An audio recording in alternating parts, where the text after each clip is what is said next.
नमस्ते। Solid facts में आप सबका स्वागत। जैसा आप देख रहे हैं, हेमंत सर हमारे साथ मौजूद हैं। बहुत स्वागत है सर।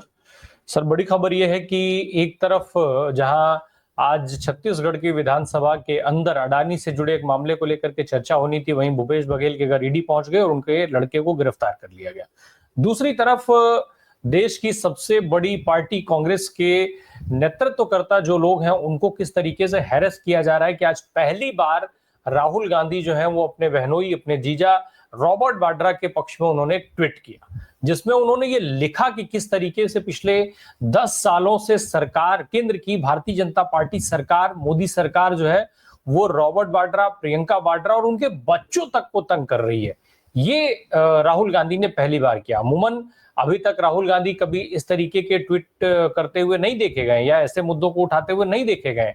पहली बार ऐसा हो रहा है।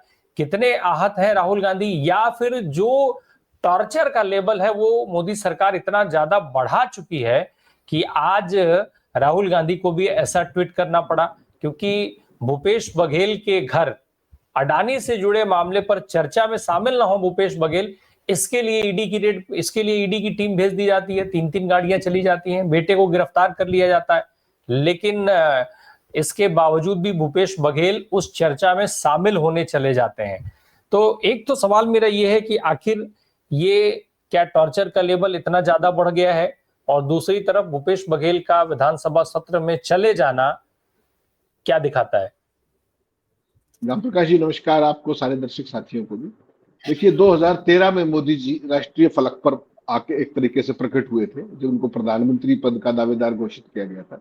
और पिछले 12 सालों में आपने लगातार देखा होगा और कैसे उस सारी चीज को किया था, दामाद जी कह करके हर भाषण में दामाद जी करके। वो 2013 था, आज 2025 है, और अभी तक केवल प्रोसिक्यूशन कंप्लेंट फाइल की जा रही है। प्रोसिक्यूशन कंप्लेंट किन हालात में फाइल की जा रही है, उसकी टाइमिंग क्या है, वो दौर क्या है, उस सारे को देखना पड़ेगा आपको। इसकी पूरी बैकग्राउंड में हम चलेंगे, लेकिन ये सारी चीजें आज की तारीख में ये बिल्डअप क्यों हो रहा है? आज आपने रॉबर्ट वाड्रा का देखा, इससे पहले आपने सुबह ही आपने देखा किस तरीके से भूपेश बघेल का आपने नाम किया। उनके बेटे चैतन्य बघेल को ईडी अरेस्ट करके ले गई है, रायपुर में भी पूछताछ चल रही है उनसे। उनका जन्मदिन था आज। उससे एन पहले आज चूंकि विधानसभा के अंदर अडानी के मामलों को लेकर के बहस होनी थी, सवाल उठने थे, तो बघेल वहां चले गए, यहां से ईडी उनके बेटे को ले गए। कुछ दिन पहले आपने देखा होगा राहुल गांधी और सोनिया के खिलाफ जिस तरीके से राउस एवेन्यू कोर्ट के अंदर एजेएल के मामले में प्रोसिक्यूशन कंप्लेंट फाइल। तो ये एक बिल्डअप है जो पार्लियामेंट का आने वाला सोमवार से सेशन है, मानसून का सेशन, उसके लिए एक खास तरह का बिल्डअप है, ताकि जब वो आपके राष्ट्रवाद को एक्सपोज करेंगे, जब आपके वो सेना प्रेम को एक्सपोज करेंगे, जब आपके विदेशों के डंके को एक्सपोज करेंगे, तो आपके पास जवाब नहीं होगा तो कम से कम भ्रष्टाचार, जिसको आप एक नए रूप में रीब्रांड कर रहे हैं पिछले 12 साल से, उसका एक कवर अप लेकर के उनके ऊपर वापस अटैक कर सके। एक सिंपल सी ये बीजेपी का एसओपी हो गया है। अब ये देश में कोई बहुत महान और नई बात नहीं। आपने देखा जिस तरीके से सोनिया गांधी राहुल गांधी के खिलाफ एजेएल के केस में वो सारा चल रहा है, प्रोसिक्यूशन का मामला। मेरा आपसे एक साधारण सवाल है दर्शकों से, अगर इन 12 सालों में गांधी परिवार के खिलाफ एक नए रुपए का इनके पास कोई भी उस तरह की चीज होती बेईमानी की, आपको क्या लगता है वो सड़क पर घूम रहे होते? एक नए पैसे की बात कर रहा हूं मैं, करोड़ों की अरबों की बात छोड़ दीजिए, एक नए पैसे। और क्या राहुल गांधी की संसद सदस्यता खत्म करने के लिए क्या उनको मानहानि के केस में सजा करा करके उनको डिस्क्वालीफाई कराना पड़ता है? एक ये साधारण सवाल है जो मैं दर्शकों के बीच में। बेसिकली जो अब सोमवार को जो संसद का सेशन आने वाला है, ये कितना चैलेंजिंग होगा इसकी आप एक सहज कल्पना कर सकते, सहज कल्पना। इस बार आपको विपक्ष के सवालों के जवाब नहीं देने, माफ कीजिए, इस बार आपको सेना के सवालों के जवाब देने। और कौन सी सेना जिसके नाम पर आप 12 साल कढ़ाई चलाकर राजनीति की दुकान सजाए बैठे? वो सेना क्या कह रही? सीडीएस ने सिंगापुर में क्या कहा कि हमारे जहाज गिरे, हमारी स्ट्रेटेजी में गड़बड़ थी, हमने 2 दिन उसको ठीक किया और उसके बाद हम पूरी फोर्स से उड़े। ये आपके सीडीएस चीफ करे जनरल अरुण चौहान। कोई भी सवाल पूछे सरकार से, कितने जहाज गिरे, क्यों जहाज गिरे, आज तक जवाब दिया? जिसने सवाल पूछा वही देश गिरे। अब संसद का सत्र आ रहा है, सीडीएस ने कहा है, तो सरकार को बताने पड़ेंगे या नहीं बताने पड़ेंगे कितने जहाज गिरे? आपके जो इंडोनेशिया के अंदर जो डिफेंस अटैची थी कैप्टन शिव कुमार, उन्होंने क्या कहा? क्या हमें ये इंस्ट्रक्शंस थी कि पाकिस्तान के ऊपर अटैक करना है मिलिट्री इंफ्रास्ट्रक्चर पे नहीं, टेररिस्ट इंफ्रास्ट्रक्चर, और उसके कारण हम टारगेट बनेंगे। तो वो इंस्ट्रक्शंस किसने दी थी कि आप पाकिस्तान की एयर डिफेंस को अटैक न करें, पाकिस्तान की आर्मी इंस्टॉलेशन पे नहीं करें? हमने नहीं किया, उन्होंने डायरेक्ट हमारे जेट्स गिरा दिए। इसके लिए जिम्मेदार कौन? तीसरा सबसे महत्वपूर्ण बात, डिप्टी चीफ ने क्या कहा? डिप्टी चीफ ने कहा कि हम पाकिस्तान के खिलाफ नहीं लड़ रहे थे, हम किसके खिलाफ लड़ रहे थे? पाकिस्तान, चीन और टर्की। ये जो नेक्सस बना, इसके लिए जिम्मेदार कौन है? आपका तो विदेश नीति का डंका बज रहा था, प्रधानमंत्री तो विश्व गुरु थे, 56 इंच का सीना लगा के लाल आंखों से बात करते थे। ये जो 3 सवाल है, ये इस सेशन में इनकी सबसे बड़ी चुनौती होने जा रही है, चाहे वो मोदी हो, चाहे वो निंदानाथ हो, चाहे वो अमित शाह। और पहलगाम के जो हादसे से लेकर के, नरसंहार से लेकर, वहां सिक्योरिटी लैब से लेकर के, वहां इंटेलिजेंस फेलियर से लेकर के, और आतंकियों के आज तक ना पकड़े जाने का, इनमें से किसी सवाल का आपके पास जवाब नहीं है। तो ऐसे में आप क्या करेंगे? ऐसे में आपको रॉबर्ट वाड्रा चाहिए ब्रोबीट करने के लिए, आपको सोनिया गांधी, राहुल गांधी का भ्रष्टाचार चाहिए। एजेएल में राम प्रकाश जी, इन सारे मामलों पे आएंगे अपन डिटेल्स में। एजेएल के अंदर आज तक 1 रुपए का इनपुट नहीं है, 1 रुपए का आउटपुट नहीं है। उसके बावजूद केस किस चीज का है? Money laundering. जो रॉबर्ट वाड्रा का केस है, 10 साल से इसमें क्या चल रहा था? 2013 में इसी डील को 2023 में चुपके से डीएलएफ से 170 करोड़ रुपए लेकर के किसने अनुमति दी? 2023 में इसी सरकार ने दी होगी ना। हरियाणा में भी इनकी सरकार है, वहां भी इनकी सरकार।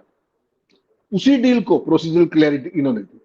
डीएलएफ सबसे बड़ी कॉर्पोरेट ऑर्डर किसकी बनी? कोई सवाल नहीं। 2019 से 22 के बीच में हरियाणा सरकार ने हाईकोर्ट में क्या कहा कि कोई केस नहीं बनता, कोई वायलेशन। जब कोई केस नहीं बनता, सारी चीजें क्लियर होगी, तो अब कौन सा केस बनता है? अब ये कौन सी प्रोसिक्यूशन कंप्लेंट? तो ये आप सोचिए कि एक ना तो रॉबर्ट वाड्रा देश छोड़ के भागे हुए, ना कोई कागज इस तरीके का है कि आपने कहीं पैसा छुपा दिया। ब्लैक एंड व्हाइट का केस है, मैंने आपसे जमीन ली, किसी और को बेची, सब कुछ ब्लैक एंड व्हाइट सरकार के रेवेन्यू रिकॉर्ड में। आपको 12 साल किस चीज की जांच में लगे? बता दीजिए। मनी ट्रेल कहां है? बताइए ना देश को। आप अभी तक प्रोसिक्यूशन कंप्लेंट के लिए घूम रहे हो। ये तो उस आदमी का हाल है जिसके सारे कागज रिकॉर्ड पे हैं, व्हाइट कॉलर क्राइम है अगर कोई है तो, और उसमें प्रोसिक्यूशन कंप्लेंट 12 साल में फाइल हुई। सोचिए आप, जो ये आपके गुजराती भागे हुए हैं पैसे लेकर के, उनको अगर ये सब करना पड़ेगा उनके खिलाफ, तो आपको तो 1000 साल लगेंगे। तो मेरा आपको बताने का मकसद केवल इतना है कि ये भ्रष्टाचार के खिलाफ लड़ाई नहीं लड़ रहे, ये भ्रष्टाचार को रिब्रांड कर रहे। उसी डीएलएफ से 170 करोड़ रुपए लेके, मैंने वो सारी स्टोरीज भेजी, दिखाइएगा दर्शकों को। उसी डीएलएफ से 170 करोड़ रुपए लेकर के वो इनका सबसे बड़ा डोनर हो जाता है। उसके खिलाफ कोई प्रोसीजरल गड़बड़ी नहीं।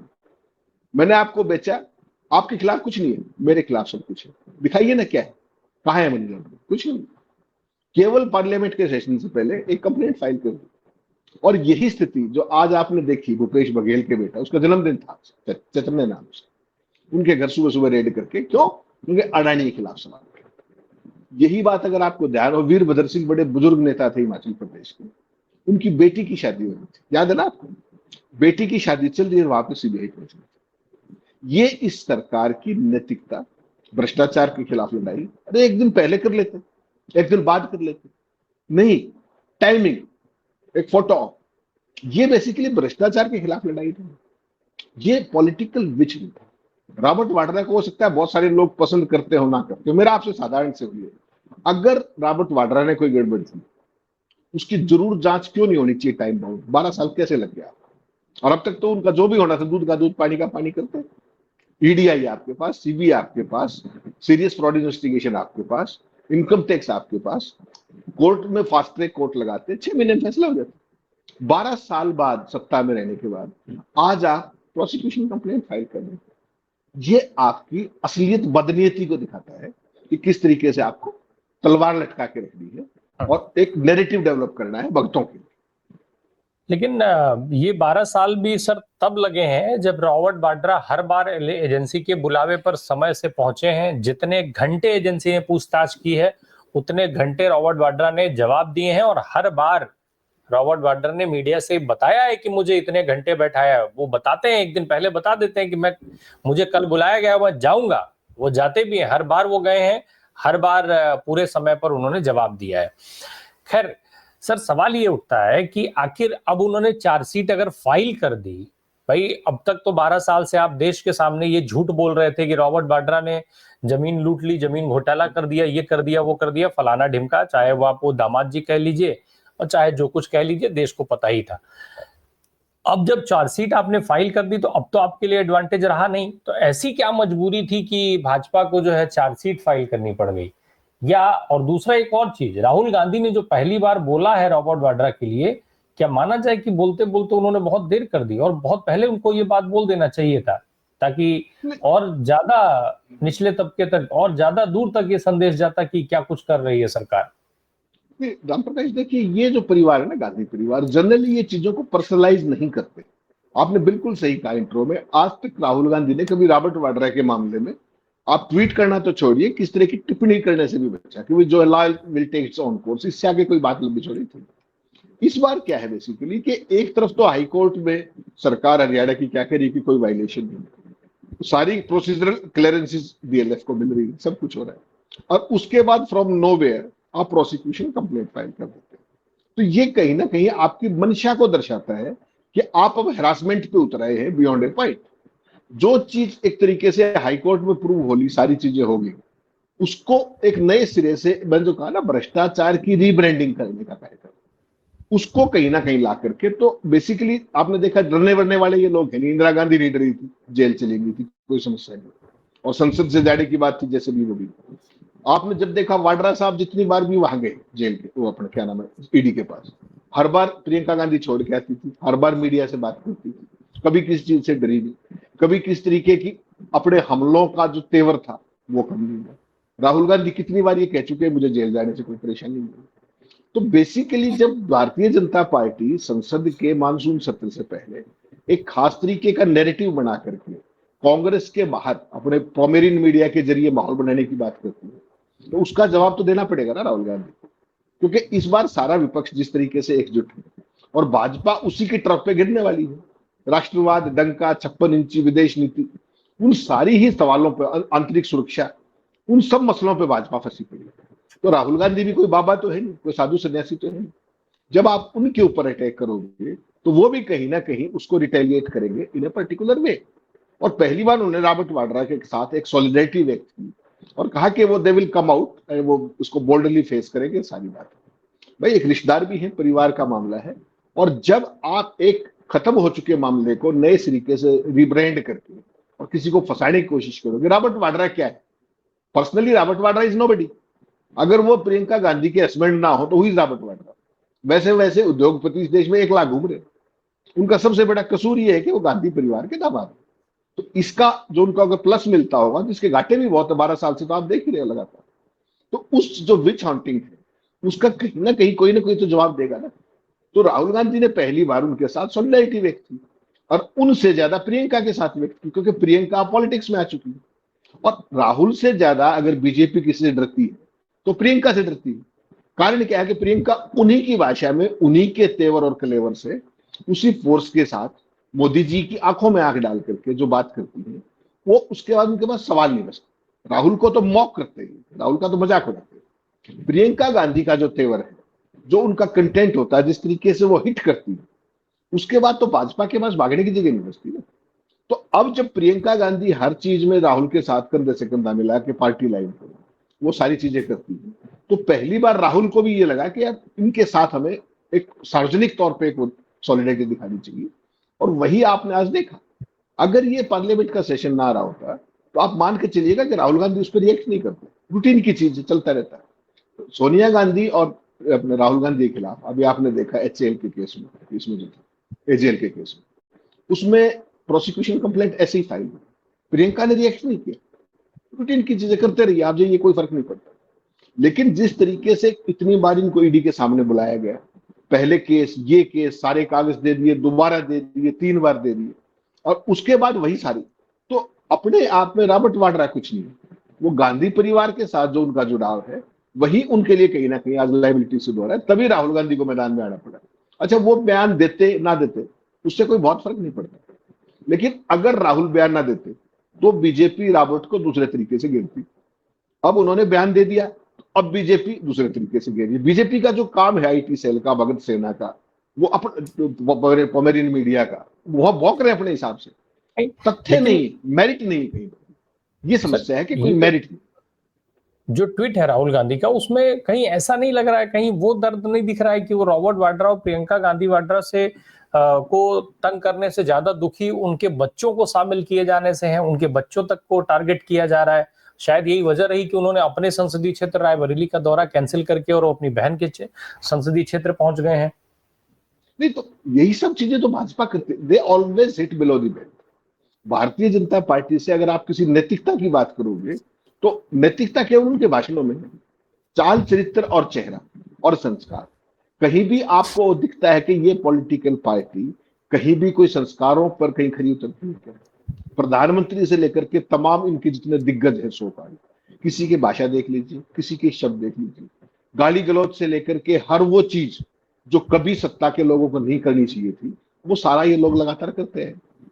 उसके बावजूद भी इन्होंने अपना एक खास इकोसिस्टम डेवलप कर लिया। वो मीडिया केवल इन्हीं की लाइन को लेगा, हर चीज को, बड़े से बड़े फेल्योर को, बड़े से बड़े डिजास्टर को उसको मास्टर स्ट्रोक बताएगा। इनके हर शब्द को 56 इंची मोदी, मोदी की चुनौती, मोदी की चेतावनी, मोदी का ये एक बेसिकली एक खास तरह की नई शब्दकोश डेवलप किया है, एक नई शब्दावली बना दी है भारतीय नागरिक। और उस सारे के अंदर अपोजिशन की स्पेस की पॉलिटिक्स छोड़ी ही नहीं। आज आप देखिएगा चैतन्य को लेकर के जो कवरेज आएगी, उसको आज ही डकैत घोषित कर दिया जाएगा, ऐसे ही वाड्रा को। और जो डीएलएफ थी, डीएलएफ के साथ कुछ नहीं। क्यों? क्योंकि 170 करोड़ रुपए का पॉलिटिकल डोनेशन आ गया। रिकॉर्ड की बात है, मैंने खबर भी भेजी, आप दिखाइएगा दर्शकों। तो उसी केस के अंदर आपको क्लीन चिट और मैं दोषी, और 12 साल के बाद कोई इनसे ये पूछ ले कि अगर रॉबर्ट वाड्रा इतने बड़े दोषी थे तो उस जांच में 12 साल क्यों लगे? सारे बैंक के ट्रांजैक्शन होने चाहिए, रेवेन्यू डिपार्टमेंट का रिकॉर्ड है, कितनी देर का काम था। जो वायलेशन हुई लिस्ट कर लीजिए, शाम को केस फाइल कर दीजिए, फास्ट ट्रैक कोर्ट में केस चलाइए। क्यों नहीं किया आपने? क्योंकि आपको केस नहीं चलाना है, आपको नैरेटिव चलाना है, आपको किसी को बदनाम करना है, आपको राजनीति की कढ़ाई चलानी, दैट्स ऑल। और यही चीज बेसिकली आप हर चीज में देखेंगे कि किसी भी चीज को उसके कल्मिनेशन पे नहीं जानेंगे। कोई भी मसला हो उसको ऐसे ही घसीट के रखेंगे, और जब भी कोई मौका आएगा, वो टोपी में से कबूतर निकालता ना जादूगर, वही मोदी जी की राजनीति है कि कोई मौका आए तो टोपी उतारो, अरे कबूतर उड़ा दो, तो देश कबूतर देखने लग जाए। ये सारे का सारा एक खास तरीके का एसओपी डेवलप किया है। इसके अलावा 12 साल का, 11 साल का, अगर आपका कुछ नेट टेक अवे हो तो आप बता दीजिए। You are such a serious man, हर जगह यही सब मिलेगा आपको। नहीं तो इससे इससे संसद सत्र के अंदर जो जवाबदेही होनी है या जो सवाल पूछे जाने हैं वो खत्म हो जाएंगे।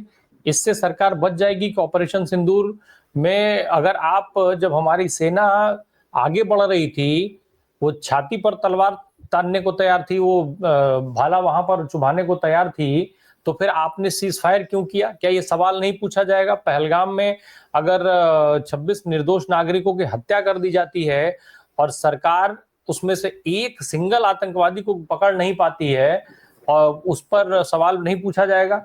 आपका विदेश मंत्री सामने आकर के मीडिया में ये बयान दे देता है कि हमने हमले से पहले पाकिस्तान को जानकारी दे दी थी कि हम हमला करने जा रहे हैं, ये सवाल नहीं उठाया जाएगा? ये सारे सवाल खत्म हो जाएंगे। ट्रंप बार बार 20 बार कह चुके कि सीज फायर उन्होंने ट्रेड के दबाव में करवाया, आपकी गर्दन पकड़ करके करवाया, ये सवाल खत्म हो जाएगा।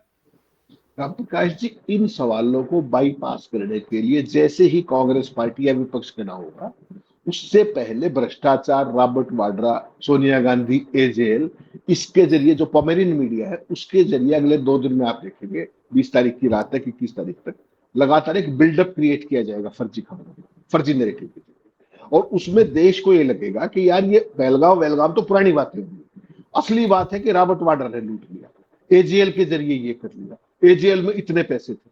कोई इन भले लोगों से पूछे एजेएल के अंदर कोई 100 रुपए की इनकम हुई है क्या? 100 रुपए उसमें से किसी ने निकाले हैं क्या? 100 रुपए कहीं इधर से उधर किए हैं क्या? कोई सवाल नहीं पूछने वाला। सिंपल क्या होगा, रॉबर्ट वाड्रा इतने खा गए, 1 लाख का खाता था, 7.5 करोड़ की जमीन ली, 52 करोड़ में बेच दी, इतने का मुनाफा होगा। अगर वो चीज थी तो डीएलएफ को भी तो साथ लपेटो, बाकी भी तो लोग होंगे। 12 साल कहां से लगे? लेकिन वो एक अल्टरनेट खड़ा करना है, अल्टरनेट पैरेलल नैरेटिव खड़ा करना है पोमेरियन मीडिया के जरिए, वो हुआ करेंगे। आपको पता है चेयर का क्या रुख रहता है? आपको जानकर हैरानी होगी, पिछले 2 साल में विपक्ष ने जितने भी मुद्दों पर कॉलिंग अटेंशन मोशन या स्पेशल डिस्कशन की बात की है, आज तक चेयर ने एक भी मसले पर अलाउ नहीं किया, दोनों सदनों में। सोच करके देखिएगा। लेकिन यहां समस्या दूसरी रहा है, सेशन तो महीने भर का है, लेकिन वर्किंग डे 21 होंगे, स्पेशल डिस्कशन नहीं होने देंगे। जो भी आप अपील और वो एप्लीकेशन लगाओगे, calling attention motion special mention, कुछ भी नहीं होने देंगे। उसमें फिर क्या होगा कि 21 घंटे कम से कम हर रोज, आपको पता है दोनों सदनों के अंदर 11 से 12 प्रश्नकाल। तो प्रश्नकाल में तो सारे सवाल आएंगे ना। उसमें तो ये भी आएगा कि कितने जहाज गिरे, उसमें ये भी आएगा कि क्या आपकी इंस्ट्रक्शन थी, ये किसने इंस्ट्रक्शन दी थी कि भाई पाकिस्तान की जो डिफेंस इंस्टॉलेशन का आप हमला नहीं करेंगे। ये भी सवाल आएगा कि अपना जो सीज फायर था वो किन परिस्थितियों में होगा। ये सारी चीजें आएंगी, तो आप उनका जवाब देंगे या नहीं देंगे, या प्रश्नकाल भी चलने देंगे या नहीं देंगे। ये तो सरकार ने आज देखिए, अभी तक आपने क्या देखा था लंबे समय तक हमारे यहाँ, अपोजिशन संसद की कार्रवाई को डिस्टर्ब करता है। पिछले 11 साल में आपने ऐसे कितने अवसर आए, पेगासस से लेकर के, राफेल से लेकर के, नोटबंदी से लेकर के, जीएसटी से लेकर, हर मसले पर जब सत्ता पक्ष आपको संसद की कार्रवाई बाधित करता हुआ दिखाई दिया चेयर की मदद से, कितनी बार देखा आपने? तो इस बार कोई अलग से एब्रेशन नहीं होने वाला। लेकिन सवाल ये कि इस बार के जो सवाल है वो मोदी सरकार के लिए एसिड टेस्ट। जो सवाल ये पूछ रहे हैं अपोजिशन के जवाब दो चाहिए, लेकिन वो सारे सवाल शुरू किसने किए? वो सारे सवाल शुरू हुए आर्मी के टॉप लीडरशिप से। सबसे पहले सीडीएस, उसके बाद डिफेंस अटैची से, उसके बाद डिप्टी चीफ से। पाकिस्तान और चाइना का साथ है, ये छोटी घटना नहीं है। 3 साल पहले राहुल गांधी ने फरवरी 2022 में सदन के अंदर ये कहा था, जो अपने ड्रोन्स को लेकर, उपयोगिता को लेकर, ड्रोन टेक्नोलॉजी को लेकर संसद में पिछली बार कहा।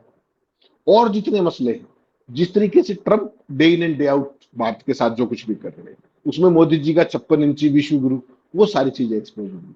और जो आपने बड़ी महत्वपूर्ण बात कही कि जो जयशंकर ने ये कहा कि हमने पहले बता दिया था कि हम आपके टेररिस्ट इंफ्रास्ट्रक्चर को टारगेट करने वाले, तो इसकी जिम्मेदारी किसकी है कि जयशंकर ने उनको बताया क्यों, और हमारे 5 जहाज गिरे कैसे, और वो जहाज कौन से थे, और वो इंस्ट्रक्शन किसने दी थी कि पाकिस्तान की डिफेंस इंस्टॉलेशन को टारगेट नहीं करना। मोदी जी क्या प्रचार कर रहे हैं, आपने ध्यान से याद रखिएगा। मोदी जी जहां भी सिंदूर यात्रा निकालने जाते थे, फोटो सेशन और सारी चीजें, उसमें क्या कहते थे कि सेना को खुले हाथ दे दिए हमने। यही कहा ना सब जगह, पूरी भाजपा सेना को खुले हाथ दे दिए। और डिफेंस अटैची क्या कह रहा है कि हमें स्टैंडिंग इंस्ट्रक्शन थी कि डिफेंस इंस्टॉलेशन और एयर डिफेंस को टारगेट नहीं करना। इसी के कारण तो 5 जहाज गिरे आपके, या कोई और कारण था? आप ना तो 5 जहाज स्वीकार करने को तैयार, और ना इन इंस्ट्रक्शंस के लिए तैयार, ना आप ये बात मानने के लिए तैयार जो ट्रंप कह रहा है। 22 बार वो आदमी ये कह चुका कि मैंने ट्रेड के लिए। तो भारत के लिए देश की संप्रभुता से बड़ा ट्रंप का व्यापार हो गया है क्या? आप तो सबसे बड़े राष्ट्रवादी हो। 100 साल से आपने हिंदू मुस्लिम और राष्ट्रवाद के खिलाफ बेचा क्या है देश में, बता दीजिए जरा। और आपका नेट अचीवमेंट क्या है? मोदी जी जवाब देंगे क्या सदन में खड़ा होकर इसका? तो जो आप कह रहे हो ना, रॉबर्ट वाड्रा, बघेल और ये सारी चीजें, ये उसका कवर अप है। और आपको पता है चुनाव आयोग हो चाहे जांच एजेंसियां, वो मोदी सरकार की कहीं ना कहीं एलाइज, वो उनकी एजेंसियां नहीं, वो संवैधानिक देश संस्थाएं नहीं। देश के लोगों को इससे फर्क पड़ेगा? नहीं, देश के लोगों को फर्क नहीं पड़ रहा, तभी तो इतना ब्लैटेंटली करते जा रहे हैं राम प्रकाश जी। देश के लोगों को तो इस बात का भी फर्क नहीं पड़ रहा। बिहार में कितने चुनाव आयुक्तों ने ये कह दिया पूर्व में कि जो कुछ हो रहा है ये 100% गलत हो रहा है, अन्याय हो रहा है। उसके बावजूद सरकार ने मान लिया क्या? उसके बाद आपके चुनाव आयोग ने मान लिया, सुप्रीम कोर्ट ने मान लिया, और क्या लोग सड़कों पे आ गए? जो लोग अपने मताधिकार की रक्षा के लिए सड़कों पर नहीं आ गए, तो आप क्या सोच रहे हो, कोई क्रांति कर देंगे? ये गलतफहमी छोड़ दीजिए। ये बेसिकली क्या है कि इस देश के अंदर भगत सिंह सबको चाहिए, लेकिन राम प्रकाश राय के घर में चाहिए, हेमंत त्रिवे के घर में भगत सिंह नहीं चाहिए। मुझे तो कमाऊ पूछ चाहिए, शहीद आपका बेटा होना चाहिए। ये देश के अंदर एक नोशन जो बहुत पुरानी थी, उसको नए सिरे से RSS, BJP, IT cell, ecosystem, Bhagat Singh, वो मिलकर के उसको एनकेश कर रहे हैं। उस सो कॉल्ड कायरता का जो कहीं ना कहीं कंटेंट है, उसको दबा करके, डरा करके। आप बताइए, जिस अजीत अंजुम को चुनाव आयोग को बुला करके सम्मानित करना चाहिए कि आपने हमारी फाल्ट लाइन्स एक्सपोज की, ये गड़बड़ी थी जो कुछ ये हो रहा है और हम इसको ठीक करेंगे, उसके खिलाफ एफआईआर दर्ज की जाएगी। अजीत अंजुम ने क्या गलत कर दिया? जो चीज मीडिया का मूल काम है, हम तो है ही, जो है ना, हमारा काम ही। और सारे मीडिया को लेफ्ट डॉग बना करके सरकार को क्या मिल रहा है? सरकार का एजेंडा हो रहा है। तो जो मीडिया, जो हमारा काम था मूल रूप से, उसको खत्म करके हमें पालतू बनाने की कोशिश की जाएगी ना। तो हम नहीं बन रहे तो उसकी सजा भुगतने के लिए तैयार नहीं। लोग आनंद ले रहे हैं कि हाँ हाँ अजीत अंजुम ने ठीक किया, लेकिन उसके बारे में दो शब्द अच्छे लिखने में उनको पसीने आ रहे हैं, पता नहीं शाम को कौन आ जाए। तो ये जो कायरता का जो इनपुट है, जो कंटेंट है, यही मोदी सरकार की सबसे बड़ी सफलता है। बड़ी बड़ी क्रांति की बात करेंगे, सब कुछ करेंगे, लेकिन बोलने का समय आएगा तो उससे अपना मताधिकार भी चला गया। बिहार में कितने लोग, नीतीश कुमार मुख्यमंत्री हैं, राम प्रकाश जी सिटिंग मुख्यमंत्री, उनके मुंह से एसआईआर को लेकर के एक शब्द सुना क्या आपने? सोच के देखिए। वो समाजवादी कहते हैं अपने आप को, वो अपने आप को लोहियावादी कहते हैं। लोहियावाद यही सिखाता है कि लोगों का वोट का अधिकार छीन लो और तुम आंख बंद करके बैठे रहो। किस रूप में याद किए जाएंगे Nitish Kumar? He will be disaster, you take it from me. जो 20 साल की सत्ता के बाद जो व्यक्ति, अपने जिन लोगों ने उसको चुना है, उनके मताधिकार पर डकैती होते हुए भी चुप बैठा है, आप सोचिए वो इतिहास में कैसे दर्ज होगा। कल्पना कीजिए। भाजपा ने जिस तरीके से उनको निपटाने का प्लान बनाया है राजनीतिक रूप से, वो निश्चित तौर पे उस पर बहुत तेजी से आगे बढ़ रही है। और इन प्रकार हर तरीके से साम दाम दंड भेद उसने सब लगा रखा है, और वो सारी चीजों का इस्तेमाल करके उनकी सियासत को पूरी तरीके से चौपट करने पर आमादा है। बहरहाल राहुल गांधी हो या भूपेश बघेल, एजेंसियों के निशाने पर सिर्फ इसलिए इस समय फिर से लाए गए हैं कि संसद सत्र के अंदर मोदी खुद को बचा सकें, राजनाथ सिंह को बचा सकें, जयशंकर को बचा सकें, अमित शाह को बचा सकें। आपके जो सवाल हैं, जो ज्वलंत मुद्दे हैं, चाहे वो पहलगाम हो, पुलवामा हो, महंगाई हो, शिक्षा हो, स्वास्थ्य हो, चाहे स्कूलों के खत्म करने की बात हो, या बिहार के अंदर फैले हुए व्यापक भयंकर जंगल राज की, वो सारे सवालों के जवाब न देना पड़े, इसके लिए गांधी परिवार को, राहुल गांधी, सोनिया गांधी, प्रियंका गांधी, सबको सीधे तौर पर टारगेट किया गया है। इसके अलावा तमाम प्रदेशों के अंदर जो ऐसे नेता हैं जिनकी बात को लोग सुनते हैं, उनको टारगेट किया जा रहा है, ताकि बड़ी संख्या में लोगों तक वो बात, मतलब वो उस तरीके से तीखे हमले ना कर पाए जैसे वो करते हैं, वो सच जो वो बोलते हैं वो ना बोल पाए। ये बड़ी चुनौती है विपक्ष के लिए कि ऐसे माहौल में वो क्या करता है और कैसे निपटता है सरकार की इस दमनकारी नीति से। बहुत बहुत धन्यवाद हेमंत सर हमसे बात करने के लिए। Thank you so much.